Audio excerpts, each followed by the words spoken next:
السلام عليكم ورحمة الله وبركاته. الحمد لله ونستعينه ونستغفره ونؤمن به ونتوكل عليه ونعوذ بالله من شرور أنفسنا ومن سيئات أعمالنا ونشهد أن لا إله إلا الله وحده لا شريك له ونشهد أن سيدنا وحبيبنا محمد رسول الله صلى الله عليه وسلم أرسله بالحق بشيرا ونذيرا وداعيا إلى الله بإذنه وسراجا منيرا. أما بعد، اللهم صل على محمد وعلى آل محمد كما صليت على إبراهيم وعلى آل إبراهيم إنك حميد مجيد. اللهم بارك على محمد وعلى آل محمد كما باركت على إبراهيم وعلى آل إبراهيم إنك حميد مجيد. بلغ الرحمن بكماله كشف الدجى بجماله حسنت جميع خصاله صلوا عليه وآله. لا إله إلا الله لا إله إلا الله لا إله إلا الله لا إله إلا الله لا إله إلا الله محمد رسول الله صلى الله عليه وسلم. মহান আল্লাহ তাআলার দরবারে লাখ কোটি শুকরিয়া আদায় করছি যে মহান রব্বুল আলামিন আমাদেরকে সুস্থ রেখে মসজিদে এসে বসার তৌফিক দান করেছেন। পবিত্র দিনে গুরুত্বপূর্ণ একটি নামাজ আদায় করার জন্য মসজিদে আসার এসে বসার তৌফিক দান করেছেন। সেই জন্য আমরা আবার আল্লাহ তাআলার শুকরিয়া আদায় করে বলি আলহামদুলিল্লাহ।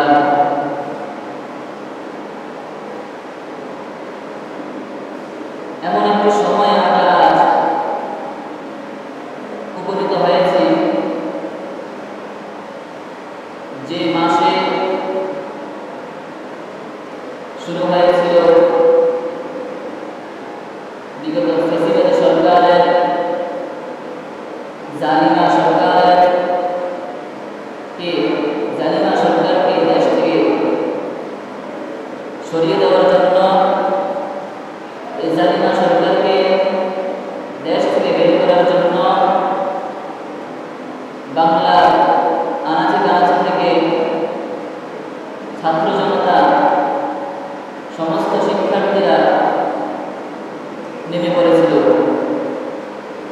তাদের দাবি ছিল প্রথমে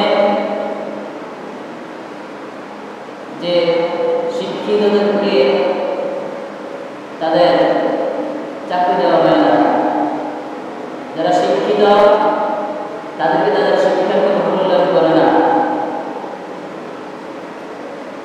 কিন্তু অশিক্ষিতদেরকে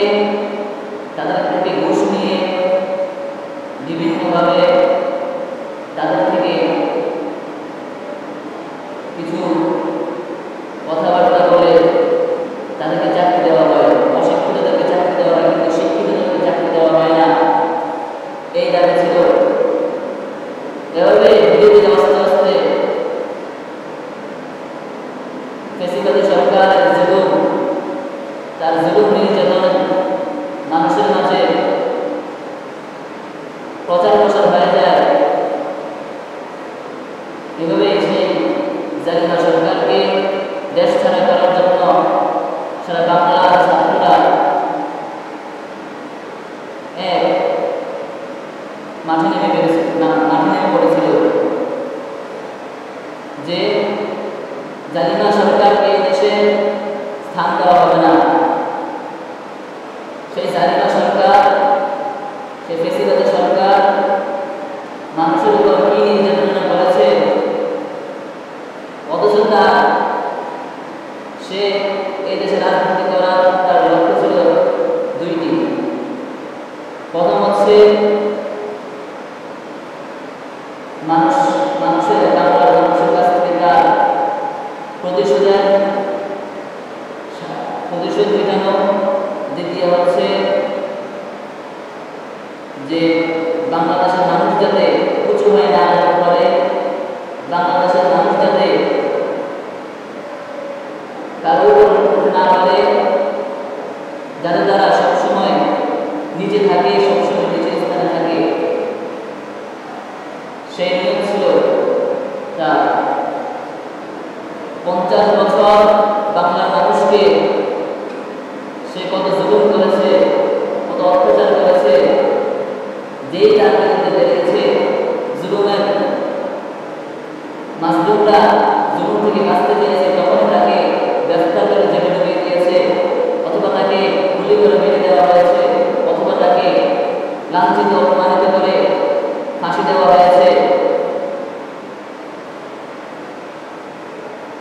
তো এই মাজলুম জনতা, এই মাজলুম জনগণ সে ফ্যাসিবাদী সরকারকে এই দেশ থেকে দূরে সরিয়ে দেওয়ার জন্য তারা নেমেছিল। তো অবশেষে জালিম সরকার এই দেশ থেকে 5 আগস্টে চলে গিয়েছিল, কিন্তু তারা এখনো তাদের শখ এখন মিটেনি। এত জুলুম নির্যাতন করেছে বাংলার মানুষের উপর, এত অত্যাচার করেছে, তবু তাদের স্বাদ মিটেনি। তারা আবারও এই জুলাই 2025 আবার তারা গোপালগঞ্জে আক্রমণ করে। গোপালগঞ্জে মানুষ চেয়েছিল যে তারা একটা কর্মসূচি করবে, নতুনভাবে তারা চলবে, নতুন সংগঠন করবে, নতুন রাজনৈতিক দল করবে। সেই জন্য তারা কয়েকদিন আগে একটি সমাবেশ করেছিল। তো এই সমাবেশে মাঝখান দিয়ে তাদের পর ওই শেখ হাসিনার দল তাদের উপর আক্রমণ করে, যে শেখ হাসিনা আবার এই দেশে আসবে, আবার এই দেশে সে এই দেশে আবার চালাবে। কিন্তু বাংলার মানুষ তো আর বসে থাকবে না। ছাত্র জনতা আবার এই বাংলার মাটি থেকে, বাংলার মাটির মধ্যে আবার তারা নেমে পড়েছে। আনাচে কানাচে থেকে ছাত্র জনতারা আবার চলে যাচ্ছে। কিন্তু ওই ফেসিবাদী সরকার দলবলরা যে এখনো বাংলার মাটিতে আছে, এটা শুনে আমাদের কাছে অনেক দুঃখের বিষয়, অনেক কষ্টের বিষয় যে তাদেরকে এখনো শাস্তি দেওয়া হয় নাই, তাদেরকে এখনো বাংলার মাটি থেকে দূরে সরিয়ে দেওয়া হয় নাই। এটা আমাদের কাছে অনেক দুঃখের বিষয়।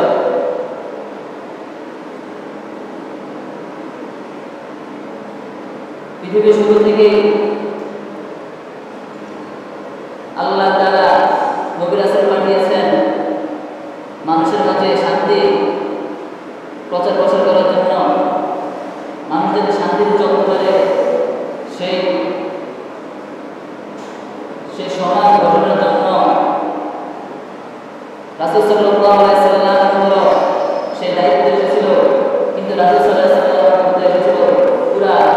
থেকে পুরা বিশ্বের মানব জাতিকে মানুষকে শান্তির দিকে পথ প্রদর্শন করার জন্য সারা সমস্ত মানুষকে আল্লাহ তাআলার দিকে ডাকার জন্য এভাবে রাসূল সাল্লাল্লাহু আলাইহি সাল্লামের পর রাসূল সাল্লাল্লাহু আলাইহি সাল্লাম খলিফা নিযুক্ত করে দিয়েছেন। খলিফা কথা বলে দিয়েছেন যে আমার পরে কোনো নবী আসবে না, তো আমার পরে যারা এই আমার দায়িত্ব পালন করবে তারা হচ্ছে আলেম উলামা খলিফাগণ। তো খলিফাগণ বানানোর পরে এভাবে একবার অঞ্চল ভিত্তিক দল বানিয়ে দিয়েছেন, গ্রাম ভিত্তিক দল বানিয়ে দিয়েছেন যে খলিফা কবে খলিফার না থাকলে খলিফার বদলে ইমাম, মসজিদের ইমামগণ, মহল্লার ইমামগণ সেই দায়িত্ব পালন করবে। আর আলেমরাও আল্লাহ তাআলার দিকে মানুষকে ডাকবে, ইসলামকে মানুষের মাঝে প্রচার করে দেবে, মানুষকে এই ইসলাম মানুষের মাঝে প্রচার করে তাদের মধ্যে ইসলাম যে সত্য ধর্ম সেটা মানুষকে বলে দেবে, বুঝিয়ে দেবে। কিন্তু এই ইসলামকে ধ্বংস করার জন্য 50টি বছর সে ফেসিবাদী সরকার মানুষের উপর জুলুম নির্যাতন করেছে। কোরআনের বিরুদ্ধে যখন কোনো কথা এসেছে তখনই আলেমগণ তাদের বিরুদ্ধে ঝাঁপিয়ে পড়েছিল। তখনই সেই ফেসিবাদী সরকারের আলেমদেরকে জেলে ঢুকিয়ে দিয়েছিল, কারণ তার বিরুদ্ধে সে যেদিকে যেতে চায় সেদিকে সে যেতে পারবে না। সে যেভাবে মানুষের উপর জুলুম নির্যাতন করতে ইচ্ছা সেভাবে সে করতে পারবে না। আলেমদেরকে সেভাবে জেলে ভিতরে ঢুকিয়ে দিয়েছে, তাদেরকে এইভাবে জুলুম নির্যাতন করে তাদেরকে হত্যা করে দেওয়া হয়েছে। তো এই জালিমদেরকে যে এখনো শাস্তি দেওয়া হয় না, শাস্তির আওতায় আনতেছে না, এটা আমাদের কাছে অনেক দুঃখের একটা বিষয়, অনেক কষ্টের একটা বিষয়। তারা আবার যে জুলাই শুরু হয়েছিল তাদেরকে দুনিয়া থেকে, পৃথিবী থেকে, এই দেশ থেকে দূরে সরিয়ে দেওয়ার জন্য সে জুলাই এসে তারা আবার বাংলার মাটিতে আবার মানুষের উপর হামলা চালায়, বাংলার মাজলুম জনতাদের উপর, জনগোষ্ঠীর উপর আবার হামলা চালায়।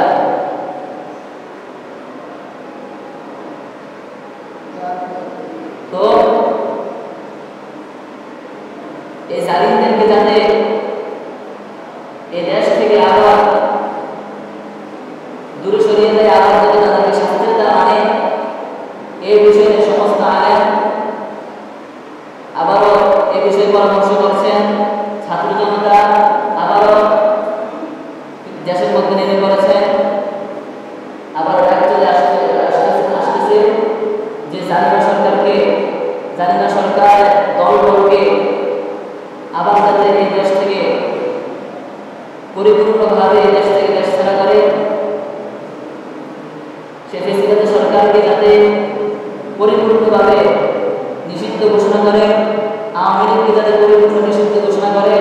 তারা যেভাবে এবার আবার নেমে পড়েছে, আবার মাজলুম জনতার উপর, বাংলা মানুষের উপর আবার জুলুম নির্যাতন করা শুরু করেছে, এটা আমরা সহ্য করতে পারবো না ইনশাআল্লাহ। কারণ শুরু থেকে যতবার যত জুলুম নির্যাতন করেছে, যে জুলুম নির্যাতন করেছে তাকে শাস্তি দেওয়া হয়েছে।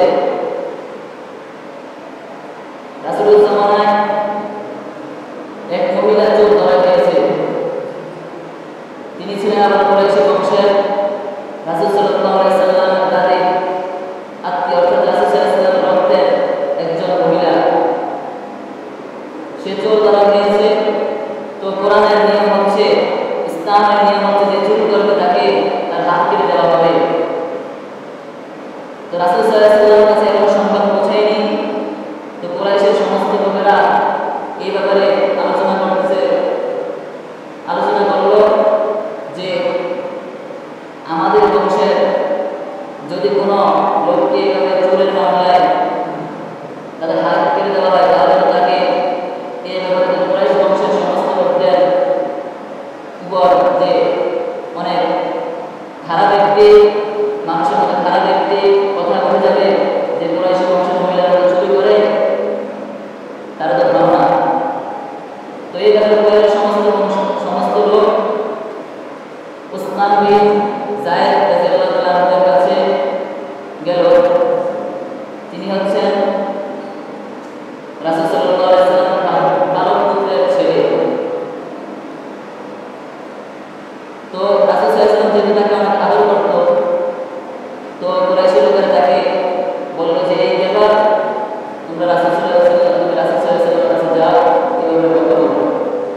তো সেই সাহাবা রাসূল সাল্লাল্লাহু আলাইহি ওয়াসাল্লাম কাছে গেল, বলল এই হলো না।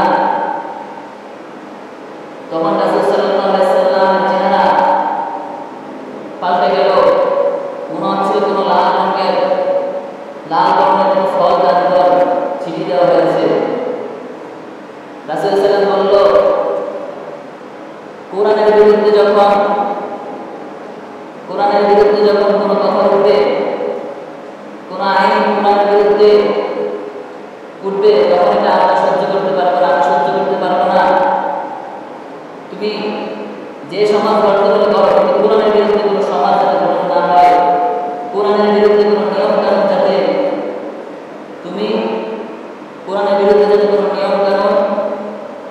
গড়ার জন্য কোনো কথা এই বিষয়ে যাতে আমার সাথে না বলো। তো এভাবেই ইসলামের শুরু থেকে জালিমদের উপর তাদের জবরদস্ত শাস্তি দেওয়া হয়েছে। কিন্তু 1 বছর কেটে গিয়েছে, কিন্তু এখনো সে ফেসিবাদী সরকারের ফেসিবাদী সরকারকে এখনো তাদের শাস্তি দাঁড়াতে আনতেছে না। আলেমরা এখনো এইভাবে কথা বলতেছে, কেন ফেসিবাদী সরকারকে শাস্তি দাঁড়াতে আনতেছে না? তারা যে তাদেরকে শাস্তি দাঁড়াতে না আনার কারণে তারা আবার তারা হামলা করেছে যে আমরা শেখ হাসিনাকে আবার আনবো, শেখ হাসিনা আবার আসবে, এই দেশে আবার শেখ হাসিনা রাজত্ব করবে। এই ব্যাপারে তারা আবার নেমে পড়েছে গোপালগঞ্জে।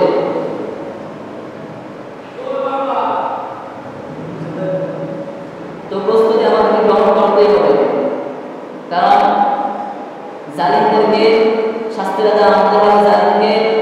জালিমদেরকে এই দেশ থেকে তাড়িয়ে দিতে হবে, অথবা জালিমদেরকে পৃথিবী থেকে দূরে সরিয়ে দিতে হবে। শেখ হাসিনা দেশ থেকে চলে গিয়েছে, কিন্তু তার দলবদ্ধ তার অনুসরণকারীরা চলে যায় নাই।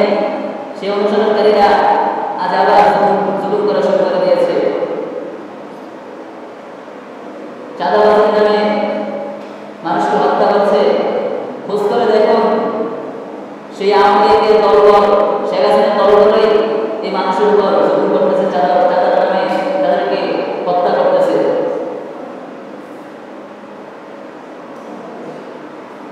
জুলুম নির্যাতন অনেক সহ্য করেছি, 50 বছর 52 বছর জুলুম নির্যাতন সহ্য করেছি, আর তো জুলুম নির্যাতন করতে পারবো না। ছাত্র জনতা আবার নেমে পড়েছে লাঠি হাতে নিয়ে। এখন পুলিশও তাদেরকে ভয় পায়, আর্মিরাও তাদেরকে ঠেকাতে পারতেছে না। লাঠি হাতে নিয়ে আবার জুলাইয়ের মতো আবার তারা নেমে পড়েছে। সবাই আতঙ্কে আছে দেশে ফেসিবাদী সরকারের পতনের পর এতে আবার এত বড় করে আবার জুলুম নির্যাতনের বিরুদ্ধে আবার ছাত্ররা নেমে পড়বে।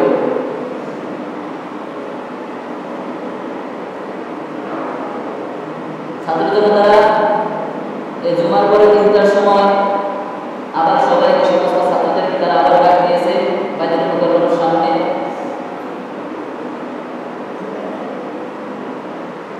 তো বসে থাকার সময় তো আর নাই, আমাদেরকে জুলুমের বিরুদ্ধে আমাদেরকে মাঠে নামতে হবে। জুলুমকে দুনিয়া থেকে বিলুপ্ত করতে হবে, জালিমদেরকে দুনিয়া থেকে সরাতে হবে। কারণ তারা এখানে জুলুম করবে, এখান থেকে তাদেরকে তাড়িয়ে দেওয়া হয়, ওখানে গিয়ে তারা আবার জুলুম করবে। এভাবে একের পর এক জুলুম করতেই থাকবে। সেই জন্য জালিমদেরকে দেশ থেকে তাড়িয়ে দিতে হবে। ফেসিবাদী সরকারের সময় যেমন কোনো সমাজ ছিল না, মানুষ কোনো তাদের জুলুম করা হয়েছে, সেই জুলুমের কোনো বিচার পায়নি। মাসলুমরা শেখ হাসিনার কাছে গিয়েছে, সমাজের কাছে গিয়েছে, কিন্তু সমাজ তাদেরকে তাড়িয়ে দিয়েছে, তাদের উপর একটা জুলুম করেছে। তো আমরা শান্তিপূর্ণ একটা সমাজ চেয়েছি, বাংলাদেশ স্বাধীন হয়েছে, বাংলাদেশের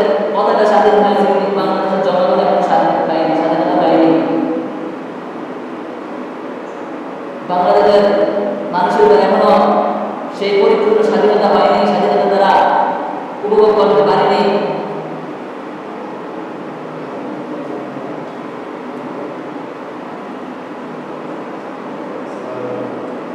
যে সরকারকে তাড়ানোর জন্য লক্ষ লক্ষ মানুষ জেগে উঠেছিল, আমাদের বন্ধু রক্ত দিয়েছিল, আমাদের ভাই রক্ত দিয়েছিল, বোন রক্ত দিয়েছিল, এর বিচার তো আমরা এখনো পাইনি।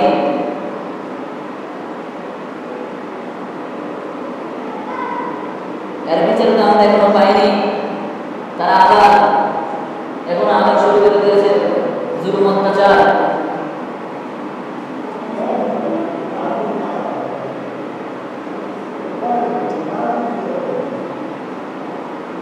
তো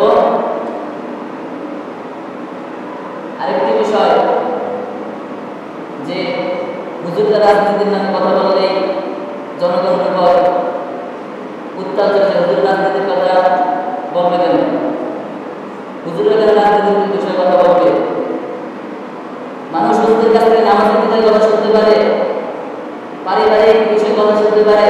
যখনই হুজুর রাজনীতির নামে কথা বলে তখন হুজুরদের উপর গালাগালি, জঙ্গি বলে তাদের উপর নেমে পড়ে। ইসলামকে শুধু নামাজ পড়ার জন্য এসেছে, ইসলামকে শুধু সমাজ পরিবার চালানোর জন্য ইসলাম এসেছে, ইসলামকে শুধু কোরআন শিক্ষা দেওয়ার জন্য এসেছে। কোরআনের কোনো নিজাম কি দুনিয়াতে? কোরআনের কোনো সমাজ দুনিয়ার মধ্যে চালানোর জন্য ইসলাম আসে নাই। ইসলামের মধ্যে রাজনীতি আছে, ইসলামের মধ্যে পারিবারিক জিন্দেগি আছে, ইসলামের মধ্যে সৌন্দর্য আছে। আপনি কোন ধর্মে যাবেন? অশান্তি দ্বারা কোনো কিছু নাই, একমাত্র শান্তি ইসলাম। ইসলামের মধ্যে দেখেন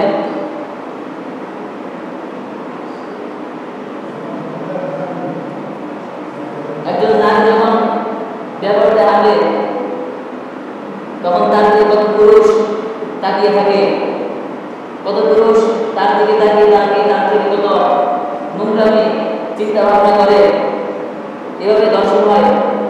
কিন্তু দেখেন ইসলামের মধ্যে যে নেশার নারীকে পর্দার নেশান দিয়ে দিয়েছে, পর্দার সে নারী দেখেন, একটু তাকিয়ে দেখেন একজন নারী যখন পর্দা করে তাকে কত সুন্দর দেখা যায়, তখন জালিমরাও তাকে সম্মান করে।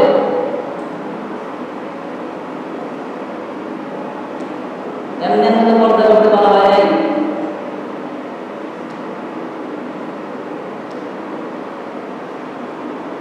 সমাজে যখন কোনো কিছু নিয়ে উত্তাল চলবে তখন আরেকজনকে দেখার দায়িত্ব দিয়েছেন। পৃথিবীর মধ্যে যখন কোনো বিষয়ে উত্তাল চলবে, কোনো বিষয়ে কোনো সামঞ্জস্যতা হবে, তখন তো এটা আলেমদের দেখার দায়িত্ব। যখন নবীগণ ছিলেন তখন নবীদের দেখার দায়িত্ব ছিল, নবীগণ চলে গিয়েছেন এখন আলেমদেরকে দেখার দায়িত্ব, আলেমদেরকে দেখার দায়িত্ব, হুজুরদেরকে দেখার দায়িত্ব যে পর্যায়ে হইতেছে। এই হুজুররা যখন মাঠে নামে জুলুমের বিরুদ্ধে মাঠে নামে তখন তাদেরকে হুজুরদের বিরুদ্ধে এটা কাজ না, ইমাম সাহেবদের এটা কাজ না। ইমাম সাহেব রাজনীতির নামে কথা বলে, ইমাম সাহেব কেন এই রাজনীতির নামে দেশের বিরুদ্ধে এভাবে কথা বলবে? এটার মূল দায়িত্ব তো হুজুরদারি, মূল দায়িত্ব আলেমদারি, ইমাম সাহেবদেরকে, খলিফার দায়িত্ব। খলিফা এখন নাই, এটা আলেম আমাদেরকে ইমাম করার উপর দায়িত্ব চলে এসেছে। এই বাংলাদেশ শান্তিপূর্ণ দেশ করতেছেন, তারা খেলাফত ছাড়া কোনো উপায় নাই। কেন রাজনীতি করে এক দল, আওয়ামী লীগ গেছে, এখন ধরেন বিএনপি, এখন জুলুম অত্যাচার শুরু করবে। বিএনপি যাবে, জামাত জুলুম অত্যাচার করবে, জামাত যাবে, বিভিন্ন দল আছে আরো, ওইগুলো জুলুম অত্যাচার করবে। এক একজন এক এক দলের বিরুদ্ধে থাকবে। কিন্তু ইসলামে এখন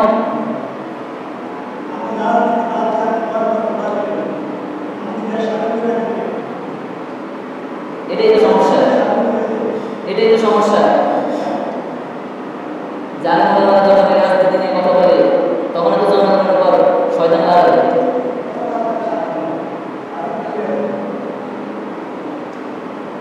এই কারণে তো আমাদের এই অবস্থা, দেশের এই অবস্থা।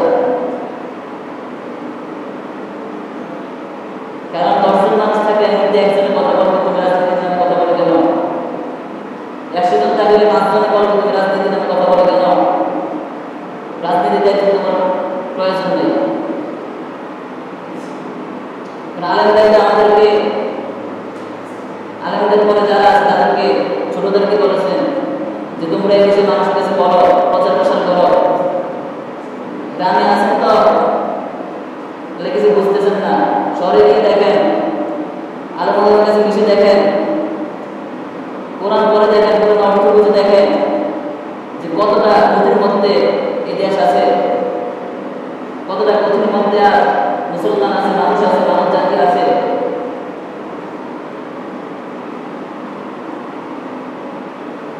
শেখ হাসিনার নিয়ত ছিল মানুষ যাতে, বাংলা মানুষ যাতে উঁচু গলায় কথা না বলতে পারে, উঁচু হয়ে না থাকতে পারে।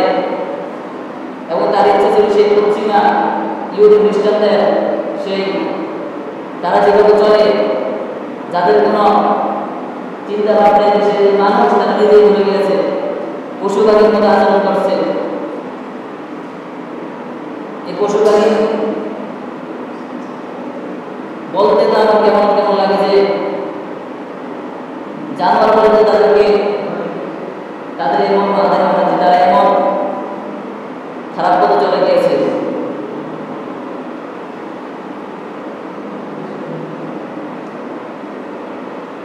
তো প্রস্তুতি আমাদেরকে গ্রহণ করতে হবে। আরেকজনের কথায় আরেকজনের আসে বসে, এটা আমাদের জন্য উচিত নয়। কারণ আরেকজন আসে থাকতে থাকতে এখন আবার জীবন নির্যাতন করা শুরু হয়ে গিয়েছে। আল্লাহ তাআলা আমাদেরকে ইসলাম বোঝার তৌফিক দান করুন, কোরআন বোঝার তৌফিক দান করুন। কোরআন কি বলে, ইসলাম কি বলে, আল্লাহ তাআলা আমাদেরকে কি বলেছেন, রাসূল সাল্লাল্লাহু আলাইহি ওয়াসাল্লাম